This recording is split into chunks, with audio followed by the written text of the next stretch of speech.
ভারতের ইন্ধনে বা ফ্যাসিস্টদের ইন্ধনে এই ঘটনাটা ঘটাচ্ছে।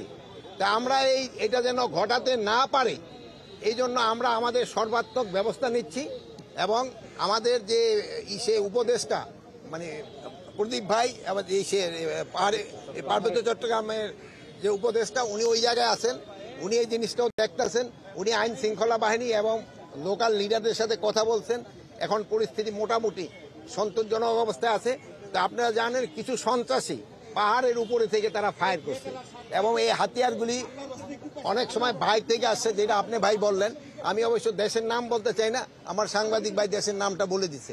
তা আপনারা এটা যেন প্রতিহত করতে হলে আপনাদের সবাই আমাদের সাহায্য এবং সহযোগিতা দরকার হবে।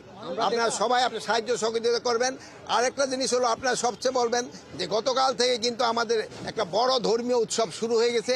এই উৎসবের সময় যেন কেউ কোনো ধরনের বিশৃঙ্খলা সৃষ্টি না করে, রাস্তাঘাট যেন বন্ধ না করে এবং এই পূজাটা যেন নির্বিঘ্নভাবে উদযাপন করতে পারে, এই ধরনের সবাইকে আমি বলবো সাহায্য সহযোগিতা করার জন্য। আটকে পড়া পর্যটকদের কিন্তু ম্যাক্সিমামে কিন্তু ফিরিয়ে নেওয়া হয়েছে।